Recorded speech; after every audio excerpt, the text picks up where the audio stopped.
Olá, olá, 22 de julho de 2020, confira as principais notícias desta quarta-feira. Casos novos da Covid-19 voltam a crescer no interior do estado. Estudo vai tentar entender avanço da Covid no Maranhão e diminuir a subnotificação. Pandemia faz vários itens da construção civil desaparecerem das lojas. Passeios voltam a acontecer na capital e turismo regional deve crescer nos próximos meses. Veja ainda a preparação do Cavalo de Aço de olho no retorno do estadual e os gols da volta da Copa do Nordeste. Fique ligado na TV Difusora e tenha um bom dia, Maranhão.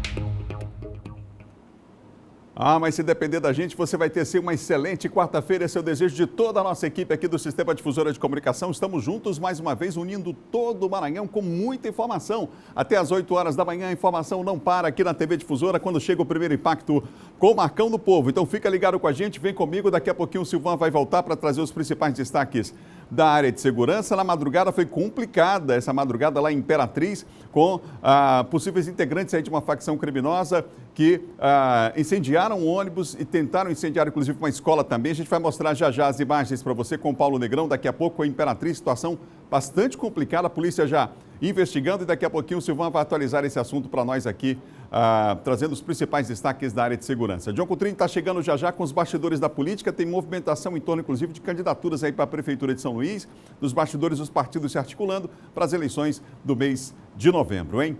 Mas a gente começa o Bom Dia atualizando os números da Covid-19. De acordo com o último boletim da Secretaria de Saúde do Estado, os casos novos do interior do Estado voltaram a crescer. Não é isso, Eduardo Ereceira, que está comigo? Eduardo, bom dia.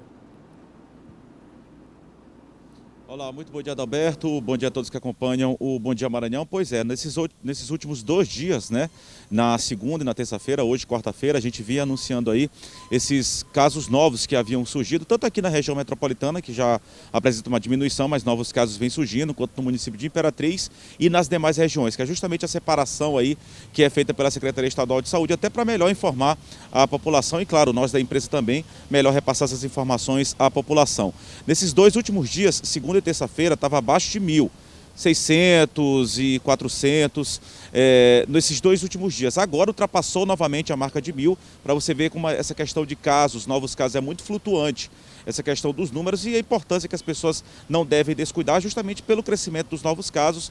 No interior do estado tem muito município ainda passando por dificuldade. Nas últimas 24 horas foram 1.163 novos casos do novo coronavírus, isso só no interior do estado, com exceção do município de Imperatriz, que registrou apenas 5 novos casos, mas é importante seguir as recomendações para que não haja também aí um crescimento lá no município de Imperatriz, que parece que está também numa curva estabilizada, assim como na região metropolitana aqui na Grande Ilha, que registrou 80 novos casos. Também é importante seguir as recomendações. A gente percebe que tem muitas pessoas que já andam nas ruas aí sem máscara, o que não é recomendado, o que é preocupante, inclusive, porque pode acontecer de novos contágios aí, uma segunda nova onda que é, como a gente sempre diz, ninguém espera, nem as autoridades públicas, nem a própria sociedade como um todo, que tem que fazer sim a sua parte, a conscientização tem que partir de todos. Nas últimas 24 horas foram 38 mortes, é uma média que vem se mantendo, essa média de 35 a 38 mortes. Só que a gente lembra que essas mortes todas não foram registradas nas últimas 24 horas. Foram apenas 2 pessoas que estavam no isolamento domiciliar ou internadas em um hospital que acabaram morrendo dessa terça para quarta-feira, infelizmente. Toda a vida, a gente sempre ressalta, é importante. Foram no município de Codó e Governador Nunes Freire, essas 2 últimas vítimas das 24 horas. As outras 36 mortes, 36 óbitos, foram de dias ou semanas atrás, que a gente sempre vem explicando que o teste é feito após o óbito e aí sim a confirmação às vezes demora a sair, né, por uma questão clínica mesmo, e aí sim a Secretaria Estadual de Saúde pode fazer a confirmação se foi por conta da Covid-19 ou não. Fato é que já somam aí 2.778 óbitos aqui no estado do Maranhão, aí pessoas que perderam a vida, lamentavelmente, que deixaram familiares, amigos, e a gente lamenta muito essa quantidade também. O número de recuperados satisfatório é elevadíssimo, se é dá para dizer algo de bom envolvendo essa questão da pandemia é o número de recuperados. Mesmo assim é importante que as pessoas não descuidem, mas aqui no estado do Maranhão é bem satisfatório. Mais de 80% das pessoas que foram contaminadas aqui no estado do Maranhão conseguiram se recuperar, felizmente. São 108.154 casos confirmados até agora aqui no estado do Maranhão e o número de recuperados já soma 92.854. O número de casos ativos também baixou aí a casa dos 12 mil, Adalberto. Até ontem estava acima de 12 mil, agora é pouco menos aí, aliás, perdão, estava quase 13 mil, agora baixou aí, está 12.522, deu uma baixada, mas como no interior do estado ainda vem registrando muitos novos casos, então não tem baixado tanto assim. É preciso que essa curva fique estabilizada também em municípios do interior do estado, para que a gente possa baixar ainda mais essa questão dos casos ativos, que é preocupante, porque são os casos de atualmente as pessoas estão infectadas ou no isolamento domiciliar ou estão aí em algum leito de hospital. A grande maioria está no isolamento domiciliar, 11.921, 351 pessoas em leitos de enfermaria e 250 em leitos de UTI. Então esses aí são os últimos dados relacionados, dados mais atualizados aí, segundo o último boletim epidemiológico da Secretaria Estadual de Saúde. Por falar em Secretaria Estadual de Saúde, o governo do estado, por meio da SES, anunciou uma nova metodologia, uma nova ferramenta no combate, aí, no controle da pandemia do novo coronavírus aqui no estado do Maranhão. A gente vem reforçando que o estado é um dos que mais testa, por conta disso foi um dos que conseguiu melhor controlar a doença. Atualmente a gente percebe isso desde o início da pandemia até agora, é um dos estados que conseguiu de fato melhor estabilizar, melhor controlar essa doença por conta dessas medidas adotadas, que diz muito por conta da testagem que é realizada. Quanto mais se testa, mais se consegue aí estabelecer ações, medidas de controle da pandemia do novo coronavírus. E agora, ontem, a Secretaria Estadual de Saúde anunciou uma nova ferramenta aí, é um inquérito sorológico de infecção por Covid-19, foi lançado para avaliar o cenário atual da pandemia aqui no estado do Maranhão. Mais de 4 mil testes serão realizados em quase 70 municípios aqui do estado do Maranhão. A Nice Ribeiro acompanhou a coletiva e nos traz mais informações a respeito deste assunto. Mais de 106 mil casos confirmados de coronavírus no Maranhão. Esse é o número informado pela Secretaria de Saúde do estado, mas ele pode ser 6 ou até 10 vezes maior. É que muita gente contraiu o vírus, mas acabou ficando assintomático ou não procurou o serviço de saúde. Aquele problema de estar sentindo falta de ar, quer dizer, não necessariamente a falta de ar, mas a gente ficou sentindo o gosto ruim nos alimentos, mas está com bastante tempo já. Foi logo assim no começo dessa pandemia. No começo eu tive uma febre bem forte, uma gripe bem forte, mas disse que não era para ir fazer, eu fiquei em casa e graças a Deus ela passou. Não sei se foi coronavírus. Para ser mais preciso nos números, o Maranhão deve iniciar na semana que vem um estudo sorológico de infecção por Covid. A ideia é testar 4.080 pessoas em 69 municípios. O estudo deve acontecer durante 11 dias através de uma parceria da Universidade Federal, Laboratório Central e Secretaria de Saúde do Maranhão. Antes de realizar a testagem, que será por meio sorológico, ou seja, por amostras de sangue em toda a população, a SES disse que vai realizar um projeto piloto, que deve acontecer nesta quinta-feira na Vila Esperança. Essa projeção que a gente tem feito tem partido de modelos matemáticos de outros estados e outros países. Em geral, a gente tem aí entre 6 e 10 vezes de subnotificação dos casos na pandemia de um modo geral. Quando a gente olha que a gente tem 100 mil casos, a gente pode estar falando entre 600 mil e 1 milhão de casos no estado. Então, essa projeção que a gente quer ter certeza para saber como a doença vai se comportar nos próximos meses. A ideia é analisar a presença de anticorpos nessas pessoas, quais casos foram assintomáticos e a extensão dos infectados nos municípios.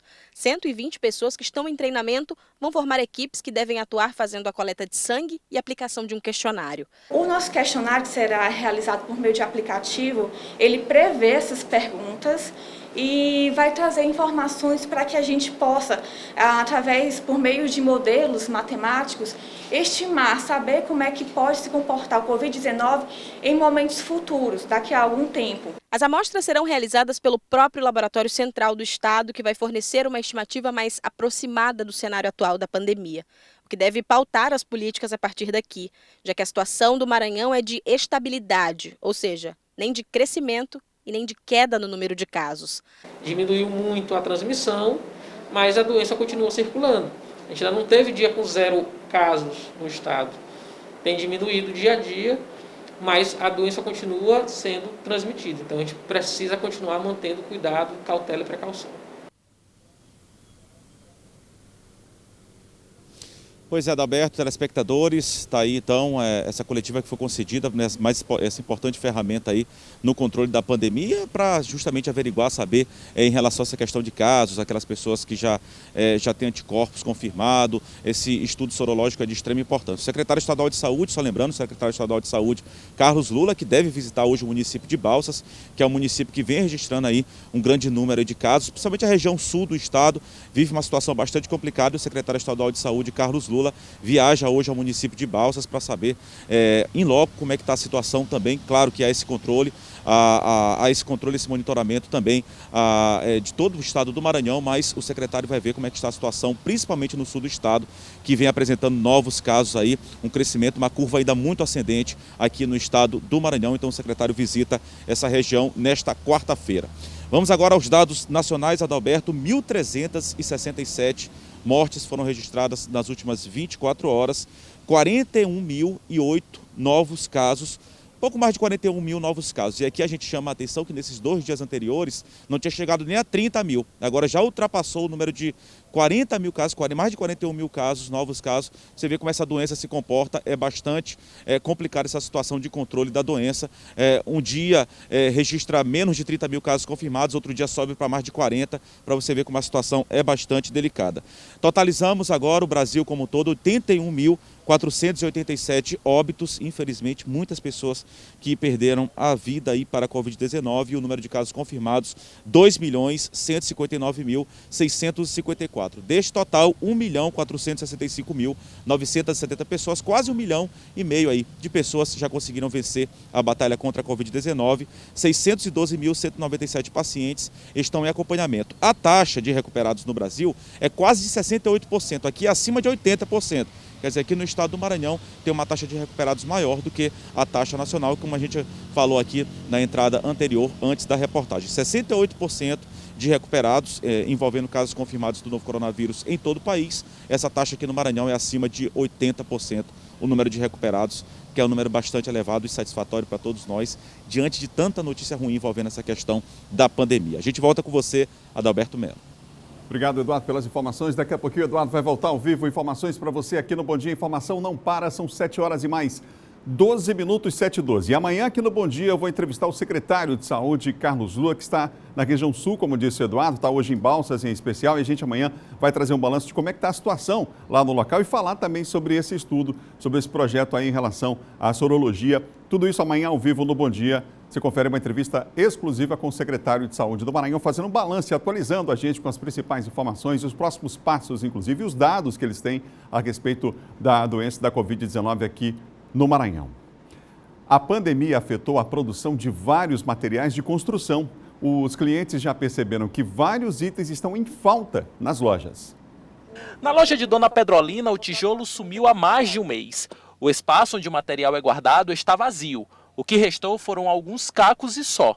A empresária tem entrado em contato permanentemente com os fornecedores, mas por enquanto, sem previsão de tijolos. A gente tem tentado com muita dificuldade comprar o tijolo, mas não tem encontrado. É muito difícil de comprar, está muito difícil de comprar, aumentou muito mesmo. E a gente fica sem nem saber o que dizer para o cliente. Na hora que o cliente chega pergunta, o que eu vou dizer? Não tem, né? Mas também há outros materiais de construção que estão em falta. As telhas Dona Pedrolina só tem essas em estoque.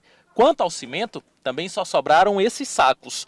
Tudo muito pouco. O cimento eu tenho conseguido comprar, com bastante dificuldade, mas eu tenho conseguido comprar. E a telha eu ainda tenho porque eu tenho em estoque. Tá entendendo? Em estoque, mas eu já tentei comprar e não consegui comprar. A falta de cimento, telha e tijolo no mercado é consequência da pandemia do novo coronavírus.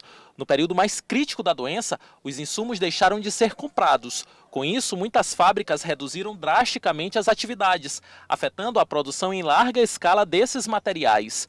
O governo do estado está tentando encontrar uma solução rápida para o problema através do diálogo com as indústrias, para que voltem a produzir, para que o mercado seja atendido como antes. Nós, num diálogo franco e aberto, nos colocamos à disposição dessas indústrias para contribuir, para ajudar a resolver esse problema. As indústrias estão correndo atrás para recuperar esse tempo perdido. E nós estaremos ajudando através de tratativas para que esses insumos, para que essas matérias-primas possam chegar rapidamente aqui ao estado do Maranhão e assim suprir a necessidade da nossa população.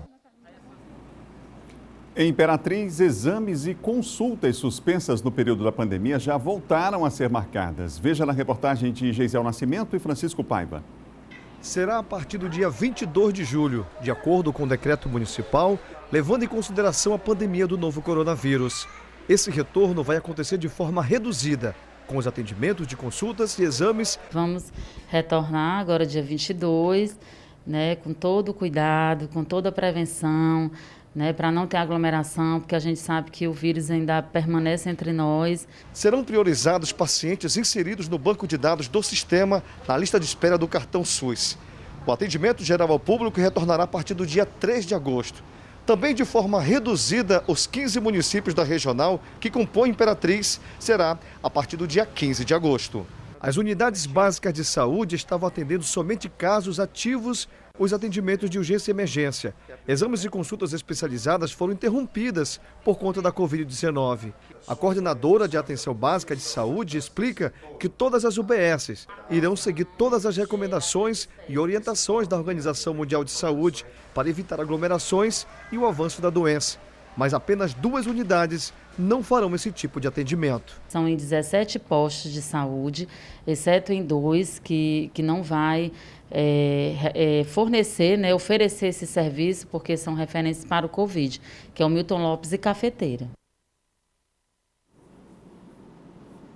Fazendo uma correção, então, aos poucos, o atendimento vai voltando ao normal. Valem as datas que o Geisel falou aqui na reportagem para nós. Valem essas datas, então, para você que está acompanhando a gente, a nossa programação aí em Imperatriz, em relação à volta dos exames e também das cirurgias eletivas. Aqui na capital já voltaram, mas aos poucos no interior também a rede vai se adequando. Amanhã, inclusive, a gente vai falar sobre esse assunto com o secretário de Saúde, Carlos Lula, aqui no Bom Dia Maranhão, tá bom? Então, amanhã a gente vai trazer mais detalhes também a respeito dessa volta das cirurgias eletivas e também dos exames. Em Caxias, uma campanha está arrecadando alimentos para doar a famílias carentes durante a pandemia. A campanha arrecada 1 quilo de alimento não perecível para ser revertido em cesta básica. Uma ação da paróquia de São Benedito com o apoio da coordenação do projeto Sala da Cidadania Dom Frei Dom Luiz da Andréa. Projeto que prioriza atendimento a pessoas da zona rural e comunidades carentes da zona urbana. A paróquia em si ela tem esse objetivo de fazer com que os alimentos cheguem para as pessoas mais carentes, as pessoas dentro da comunidade da paróquia, que estão necessitando de alimentos. Centenas de cestas básicas já foram entregues a comunidades carentes dos bairros Teso Duro, Bacuri, São Pedro, São Francisco, Antenor Viana, Piquezeiro e alguns povoados da zona rural. Outros ainda serão beneficiados. Durante a entrega, a igreja presta apoio espiritual às famílias. É que, por enquanto, as celebrações nos templos católicos são acompanhadas apenas pela internet.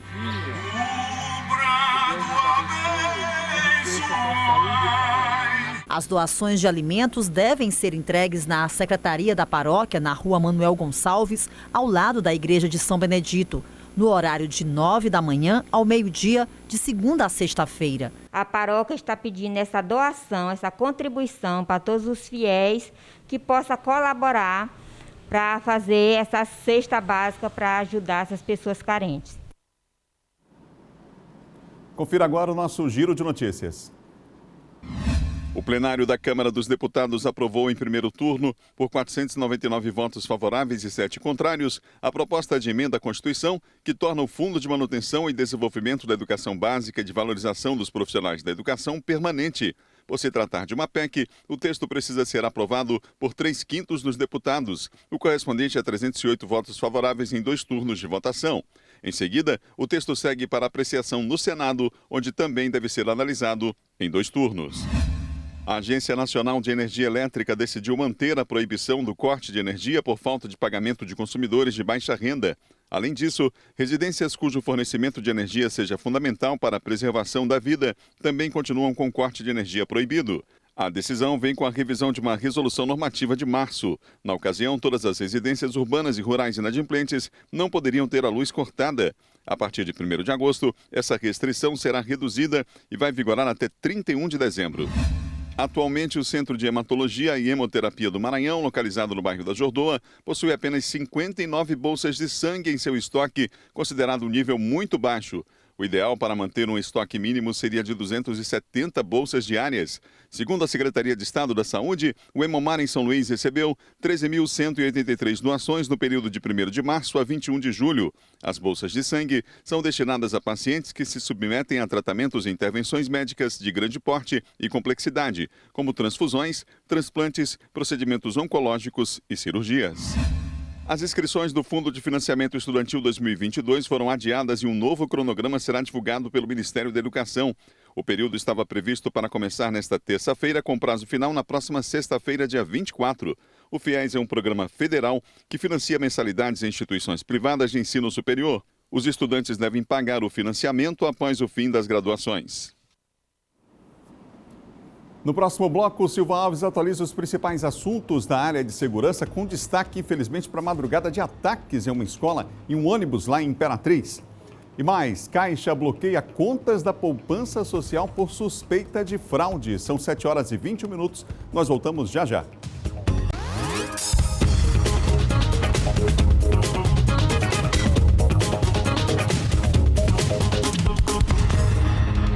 São 7h23 de volta aqui o Bom Dia Maranhão e o pessoal participando com a gente nas redes sociais, no Instagram, no Facebook também. O Horécio Santos lá em Santo Inês, o Bernardo Costa está com a gente, o Mohamed Khalifa lá na Palestina acompanhando a programação pela internet. O Airacema Aragão está com a gente em Penalva, o Mauro Lopes em São Paulo, muita gente participando aqui no Facebook e no Instagram, acompanhando a programação do Bom Dia Maranhão e compartilhando com os amigos. Informação pela manhã, então, bom demais, né? Você vai compartilhando aqui na sua sala de vídeo aí as imagens do nosso Bom Dia, as informações de todo o estado. Nós vamos saber agora como é que está o trânsito aqui na capital com imagens ao vivo, imagens em tempo real para você, prestação de serviços pela manhã. Só aqui no Bom Dia você tem, olha só, rotatória do São Francisco, como é que tá? A gente começa por lá, pessoal atravessando ali na faixa, agora sinal liberado e aí o trânsito vai fluindo normalmente. Não há informação de lentidão no trânsito, hein? Neste ponto aí, na rotatória do São Francisco, nenhum dos sentidos. A gente está mostrando aí no caso, a pista da esquerda, quem está saindo aí pela Avenida Castelo Branco, quem está vindo, né? E aí a câmera dá um passeio aí para mostrar para você e a gente vai agora para Carlos Cunha com a Ponte Bandeira Tribus. Nesse caso, a gente está com a câmera hoje invertida, mostrando o movimento da Avenida Carlos Cunha, assim é aquele retorno, né, que as pessoas fazem. E olha só como é que está, já grande o volume de veículos nesse momento, direcionados aí ao centro da cidade, que estão se direcionando ao centro da cidade. Muita gente mesmo, olha só, muitas motos, pessoal passando aí. Um ótimo dia para você que nos acompanha. Acompanha em todo o estado do Maranhão. Carlos Cunha com trânsito, um volume de, você vê aí, mais pesado nesse horário, mas não há informação de lentidão no trânsito, não.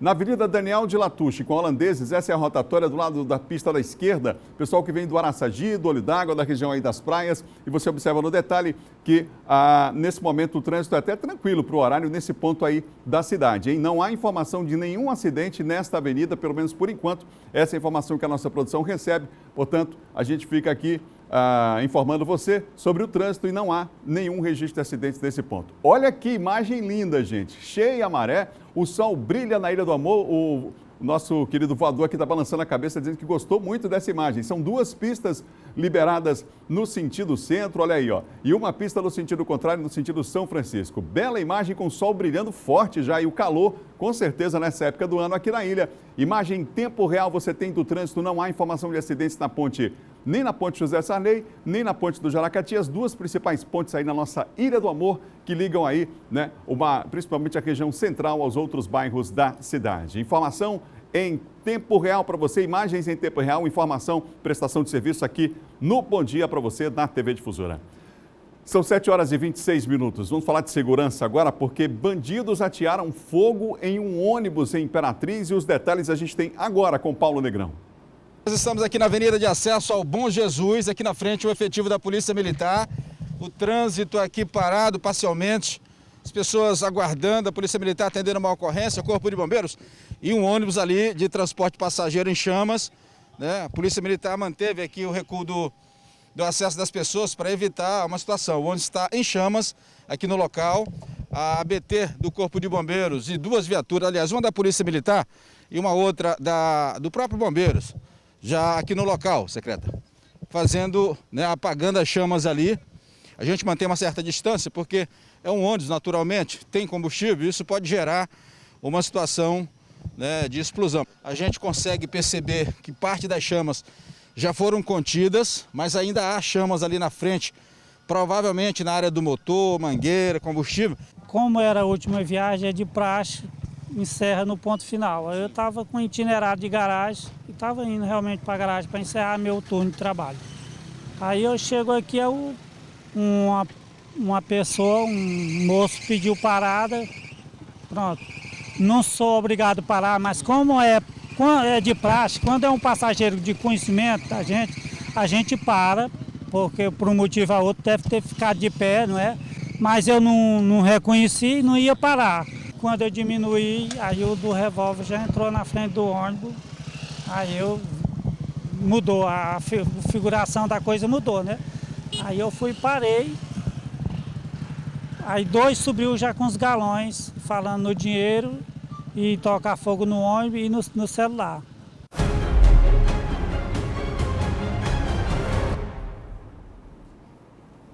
Silvânia, além desse ataque a um ônibus, também uma escola foi atacada ontem pelos bandidos lá em Imperatriz. Situação complicada na madrugada, né? Muito complicado durante a madrugada. Já novas prisões foram efetuadas agora pela manhã. E ao longo da nossa programação você vai ter essas informações. Mas foi uma escola pública que fica localizada na periferia de Imperatriz, é o Colégio Amaral Raposo, né? A imagem está mostrando, né? Exato. E a destruição não foi maior, Adalberto. Essa escola acabou de ser reformada, de ser ampliada, né? A destruição só não foi maior porque o vigilante, juntamente com os moradores, porque essa escola beneficia os moradores da área, os próprios moradores correram, né, com baldes e tal e ajudaram a debelar as chamas aí desse prédio aí que foi atacado por criminosos, eram cerca de 10 a 9 bandidos e que utilizaram aquelas bombas de fabricação caseira, o coquetel Molotov, né? Destruíram algumas cadeiras, né, que foram destruídas, né, mas o incêndio não se alastrou em função dessa intervenção dos próprios populares, já que depois chegou uma viatura do Corpo de Bombeiros para fazer o rescaldo lá desse incêndio na escola. O ônibus, ao contrário da escola, o ônibus deu perda total, não é? O motorista, você viu o relato dele ainda há pouco, ele bem nervoso, porque um dos bandidos ainda chegou a disparar um tiro, né, na direção do motorista. Felizmente, graças a Deus, ele não foi atingido. O que chama atenção, ainda não se sabe, a polícia está tentando entender qual seria a motivação dessa facção criminosa nesses ataques que começaram ontem à noite. Mas 10 pessoas foram presas já durante essa madrugada. Eles estavam numa comemoração, numa festa, um baile que eles estavam fazendo para comemorar esses ataques lá no bairro da Vila Lobão, que é na periferia de Imperatriz. Que situação. O pessoal acompanhando a gente em Imperatriz agora, um abraço aos amigos de Imperatriz e olha que situação. E os alunos aí, situação complicada, né? Porque é um patrimônio público sendo depredado aí, quer dizer, as crianças, a escola não tem nada a ver com briga de facção, com qualquer outra situação, com comemoração, entre aspas, verdade, né? Que é absurdo também. Mas aí a gente vê nas imagens o estrago que foi feito e, como disse o Silvão, só não foi pior porque os moradores se uniram ali para tentar salvar ali alguma coisa. Você vê que a escola é importante para eles. Claro, né? Claro. Os filhos estudam lá, então eles não iam deixar, ainda mais que ela acabou de ser reformada, essa escola. Que tristeza, então eles correram lá para debelar as chamas. Verdade, Silvão. Em Presidente Dutra, a polícia investiga uma tentativa de homicídio dentro de um hotel, Silvão? Ela é uma pousada, Adalberto. O que não se entendeu, e a própria polícia está tentando entender, é que o cidadão, que o autor do crime, ele estava hospedado lá em um dos apartamentos lá dessa pousada. E aí, à noite, ele chamou uma outra senhora também, que é no caso a vítima, que estava também hospedada bem do lado, né? Convidou ela para tomar um drink lá no apartamento dele e tal. E aí, segundo o que ela relata, não houve nenhum motivo e tal. Quando ela foi saindo, ele acabou atingindo essa senhora com um golpe de faca, né? Ele foi preso, ele não fugiu. Depois da prática do crime, a polícia chegou e estava lá sentado, lá na porta da pousada, possivelmente com sintoma de embriaguez. Segundo o que ele relatou no depoimento dele, houve um desentendimento, ele se desentendeu com ela, não explicou qual a causa, o motivo desse desentendimento. É claro que não justifica ele ter tentado tirar a vida dessa senhora. Nada justifica. A polícia de Bacabal está investigando a morte de um vaqueiro, do Alex Araújo. O corpo do Alex, que é reconhecido como ele é conhecido como um dos maiores vaqueiros do Brasil, né? Inclusive essa notícia ganhou repercussão também por conta disso, né, Silvano? Isso é verdade. O Alex, ele conquistou vários prêmios aí pelo Brasil afora. Ele viajava aqui do Maranhão para participar de vaquejadas em outros estados, desses estados aqui da região norte e nordeste. Ele era campeão, ganhou várias vezes, derrubando boi na faixa, né, como eles chamam. E apesar do isolamento social, Adalberto, estava tudo errado, porque ele foi morto justamente numa festa que tinha sido promovida, né? Não está podendo ter festa agora, foi promovida lá numa propriedade, lá numa fazenda lá, uma festa para vários vaqueiros, né? Tinha muita gente, aglomeração, e aí, infelizmente, quando começou errado, tudo deu errado também, porque, infelizmente, acabaram matando o Alex lá nessa festa. O corpo foi encontrado na zona rural? O corpo foi encontrado lá no açude, não é? Parece que tentaram fazer com que a polícia acredite que ele foi vítima de afogamento, né? Mas já verificaram que haviam várias lesões no corpo dele, o que significa dizer de que ele foi assassinado. Ele saiu dessa festa dizendo que ia no banheiro, nesses locais um pouco retirado, perto da margem do açude, e foi lá justamente que ele foi seguido, ou alguém estava esperando ele lá, e acabou tirando a vida aí desse vaqueiro. Obrigado, Silvano. Um ótimo dia. Ok, bom dia, Adalberto, bom dia a todos. Silvano volta amanhã, gente, cedinho, 6 da manhã, com o Bandeira 2, ele com toda a sua equipe aqui na TV Difusora. São 7 horas e 33 minutos, 7h33, não perca a hora. A Universidade Federal do Maranhão confirmou que em setembro as aulas vão ser retomadas, mas aí, claro, com várias adaptações. Desde que as aulas foram interrompidas, Cassiano tenta manter uma rotina de estudos do curso de Direito em casa. Tarefa que nem sempre é tão simples assim. Porque exige uma disciplina maior, exige uma concentração maior, até porque estamos em casa, né? É fácil se distrair. E também pela questão da internet. Eu não tenho uma internet que eu possa dizer de extrema qualidade, então muitas vezes ela está instável e eu tenho dificuldade de acessar a sala de aula virtual por causa disso, como já aconteceu algumas vezes. Então por isso que eu gostaria muito que as aulas presenciais pudessem voltar. Já a preocupação de Pedro é com as aulas práticas. Estudante do curso de odontologia, já pôde acompanhar várias dificuldades por conta da interrupção do semestre presencial. Para quem está em momento de estágio, quem está com práticas dos cursos da área da saúde, por exemplo, que precisa ser feito em hospital, vai ser um pouco mais complicado, porque não tem como fazer um híbrido de prática, não tem como fazer uma atividade prática por EAD, fica bem mais complicado. A Universidade Federal do Maranhão anunciou o reinício das aulas para setembro, na modalidade híbrida, com parte das aulas ainda pela internet. A decisão foi tomada após uma reunião do Conselho de Ensino, Pesquisa e Extensão. O primeiro semestre de 2020 foi interrompido em março, por conta da pandemia do novo coronavírus. O novo calendário acadêmico emergencial na forma remoto ou híbrido. E tem início agora no dia 14 de setembro e nós vamos concluir esse primeiro semestre de 2020 no dia 19 de dezembro. E o segundo semestre 2020.2 no dia 8 de fevereiro de 2021 até 30 de abril. Dilciane acredita que a proposta pode dar certo, desde que alguns cuidados sejam mantidos. A crise que estamos vivenciando não é somente uma crise sanitária, mas também uma crise na educação.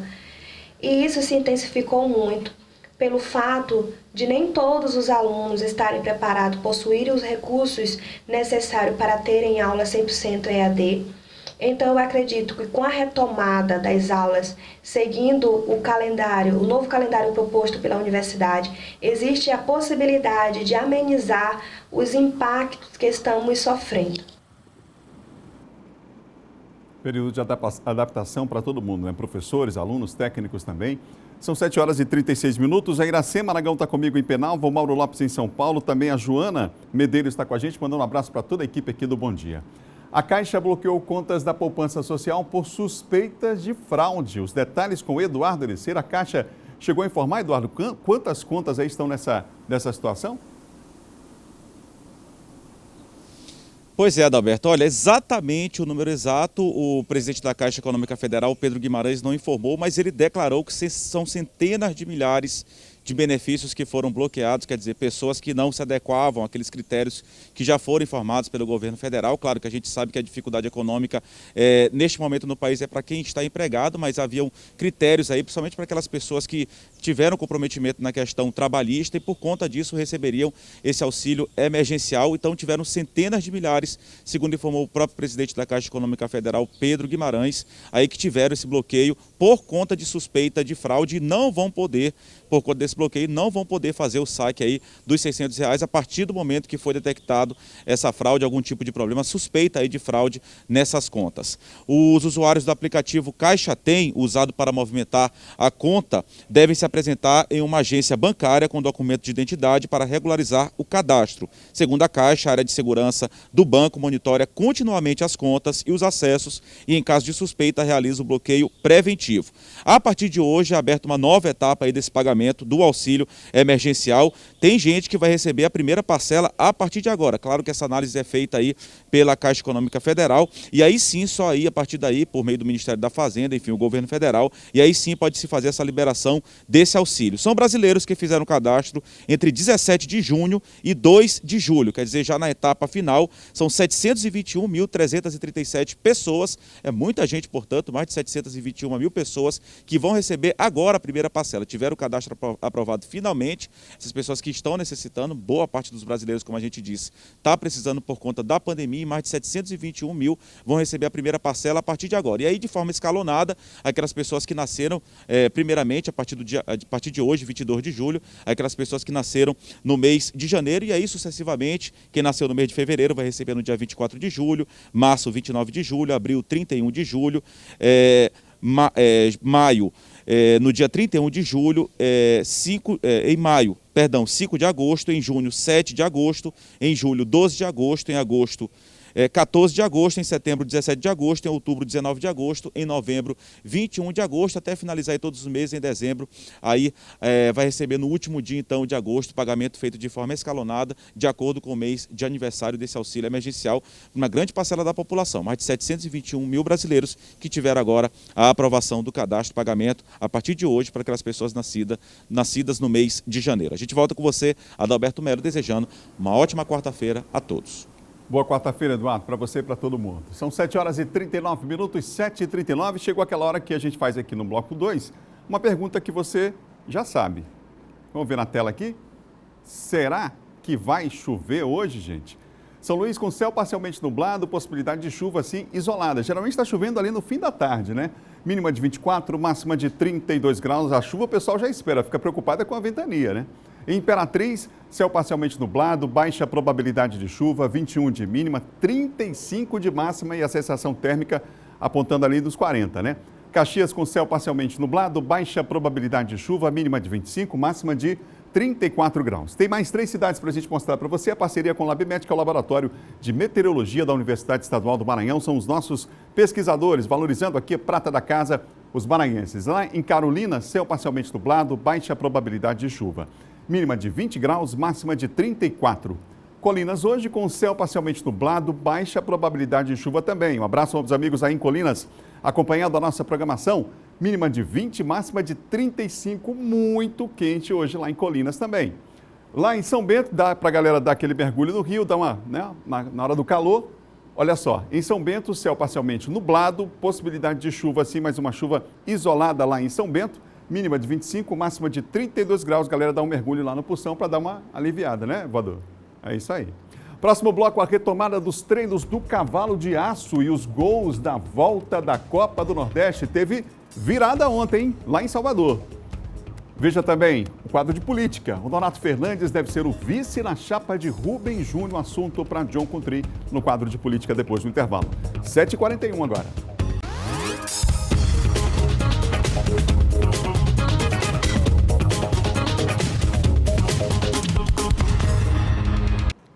De volta aqui com o Bom Dia Maranhão pela TV Difusora. Um abraço para você que nos acompanha no interior do estado. A Cildene Everton está com a gente, também a Lenise Costa, o Horécio Santos está lá em Santa Inês acompanhando a nossa programação. Pelas redes sociais, no Facebook, você vai registrando a cidade que você está, o bairro que você está, se for São Luís, a cidade, no caso do interior do Maranhão e até fora do Brasil, né, em outros estados da federação também. A gente vai registrar com prazer aqui. Vamos falar de política? Diversas lideranças políticas estiveram presentes na inauguração da sede do PDT em São José de Ribamar. Durante o evento foi confirmado o candidato do partido à prefeitura nas eleições de novembro.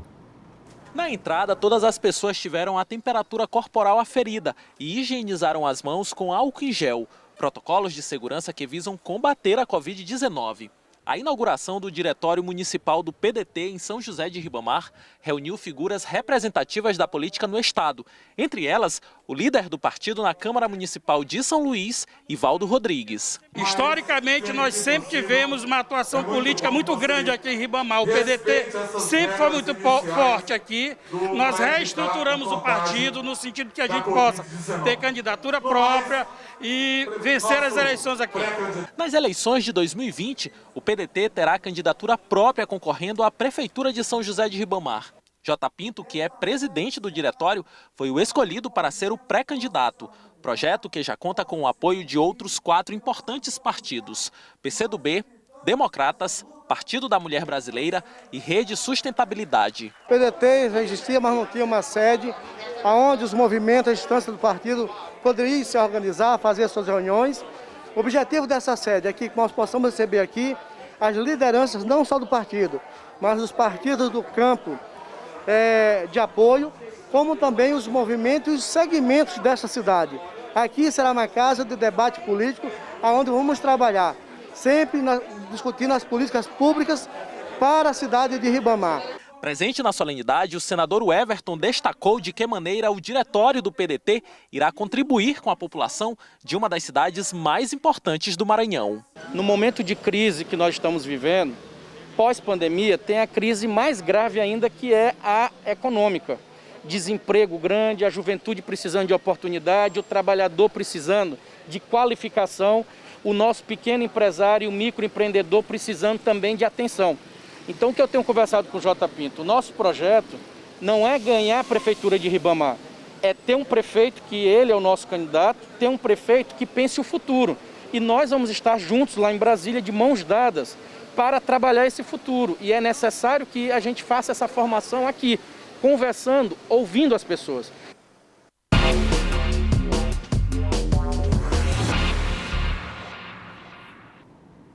João Coutrinho comigo aqui para falar, porque o Honorato Fernandes deve ser mesmo vice na chapa do Rubem Júnior. A definição já está praticamente fechada? Está sim, Adalberto. Bom dia. Bom dia a todos que nos acompanham.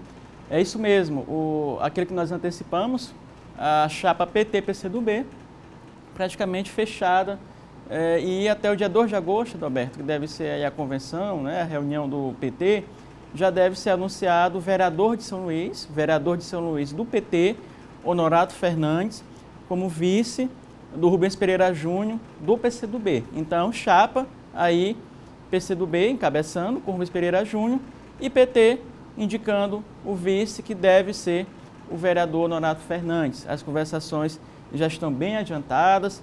Essa semana, inclusive, há a possibilidade da tendência, né, que representa o Honorato dentro do PT, já anunciar o apoio ao Rubens Pereira Júnior, o que formalizaria 80% do Diretório Municipal de São Luís, já com Rubens Pereira Júnior. Então, que a instância, né, claro, que depende da nacional, mas é a instância local que referenda esse acordo, essa aliança. Então, o Rubens deve receber o apoio do PT, o que fortalece ele, sem dúvida nenhuma. Rubens recebendo o apoio do PT, já vai contar além do PT com o PP, com Democracia Cristã, Partido da Mulher Brasileira. Então, com certeza, apoios importantes, além do próprio Cidadania, da senadora Elisiane Gama.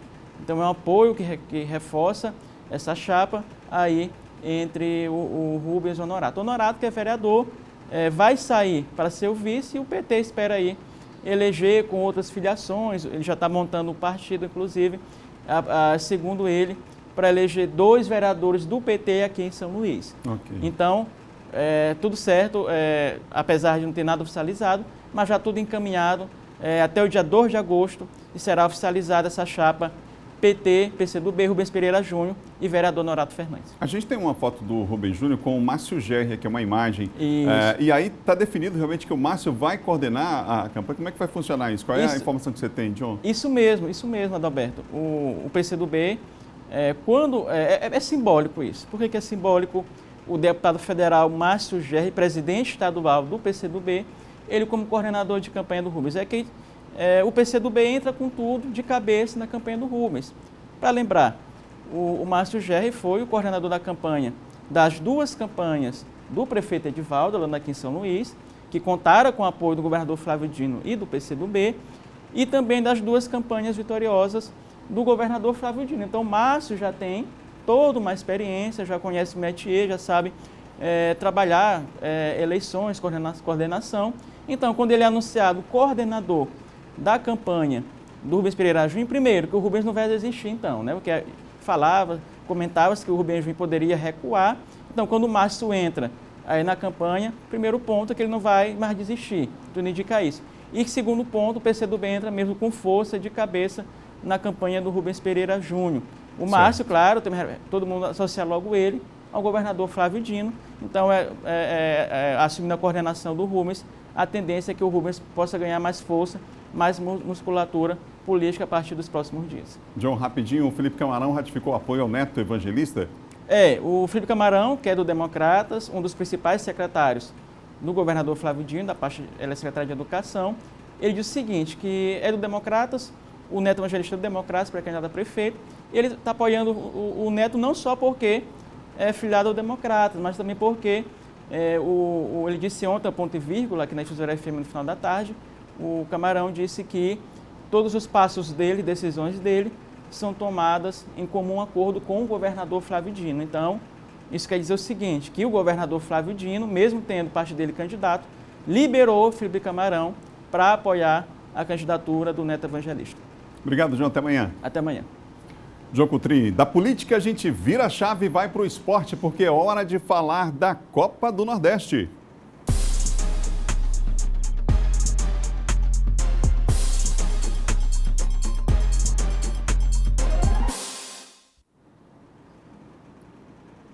Pessoal, hoje Copa do Nordeste tem Bahia e Náutico a partir de 15 para as 8 da noite. A gente vai estar junto aqui com o nosso Emanuel Ribeiro Ligeiro nessa transmissão, mais uma do Sistema Difusora, que é a casa da Copa do Nordeste. Voltamos aí na 8ª rodada, na última rodada da primeira fase, com jogos bem interessantes, com super clássicos, como sempre, na Copa do Nordeste. E ontem o Fortaleza venceu de virada na retomada da competição. O América saiu na frente aos 28, Romarinho marcou um lindo gol. Gol! No segundo tempo, com mais posse de bola, o Fortaleza chegou ao gol de empate. Juninho cobra falta e Vitor Paiva defende. Na sobra, Carlinhos chuta cruzado e Wellington Paulista marca de cabeça, empatando para o Leão. Gol!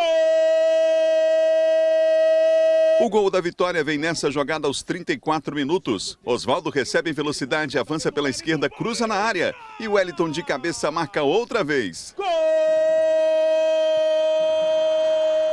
Aos 44 do segundo tempo, Oswaldo pedala, tenta driblar Edmar e é derrubado na área. Ederson bateu o pênalti e fechou o placar. Gol! Fortaleza classificado para as quartas de final 3, América 1. Tá, e portanto, Fortaleza, grande jogo ontem na retomada da Copa do Nordeste, gente. E olha, mais jogos hoje movimentando a rodada. Você sabe que o jogo do Imperatriz com o Frei Paulistano foi cancelado, mas nós temos vários outros jogos programados para a noite de hoje. A noite bastante movimentada no futebol. Veja só. Elenco reduzido para este retorno. Por enquanto, 12 jogadores. É assim que o Imperatriz está retomando os preparativos para os jogos no Campeonato Maranhense e no Brasileiro Série C. Foram 4 meses e 2 dias com a equipe parada. E nesse processo de retorno, o primeiro desafio do time foi bem longe dos gramados. Nada de treino com bola, treino físico. Jogadores passaram por uma testagem de Covid-19, o adversário que está fora do campo.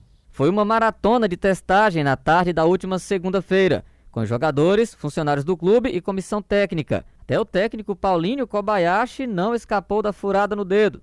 São 2 testes, um IgG e um IgM. Esses testes aí nos ajudam a saber aqueles que já estiveram Covid ou se tem agora. Então acho que é muito importante para que nós possamos aí dar sequência no nosso trabalho. A partir de hoje nós iniciamos esse trabalho, eu sei que está muito próximo, mas não pode deixar de ser fundamental no nosso início de pré-temporada. Os resultados saem em breve. Nesta terça-feira, os atletas foram orientados sobre as novas formas e os cuidados que devem ser colocados em prática neste reinício de temporada. Na cidade, o Imperatriz já conta com os goleiros Valdisson e Jairo, o lateral direito Hudson, os zagueiros Henrique Matos, Tomás e Ramon Baiano, os volantes Nonato e Tibiri e os atacantes Giva, Lucas Campos, Felipe e Erisson. E aguarda a chegada de Cezinha, Chiclete, dos Santos e Lohan. O torcedor espera ansioso a bola rolar no Frei Epifânio, mas anda preocupado. O Imperatriz, além de não ter estrutura, com esse tanto tempo parado, se não tiver uma escala de treinamento imediato para enfrentar o brasileiro e o resto do maranhense, fica difícil.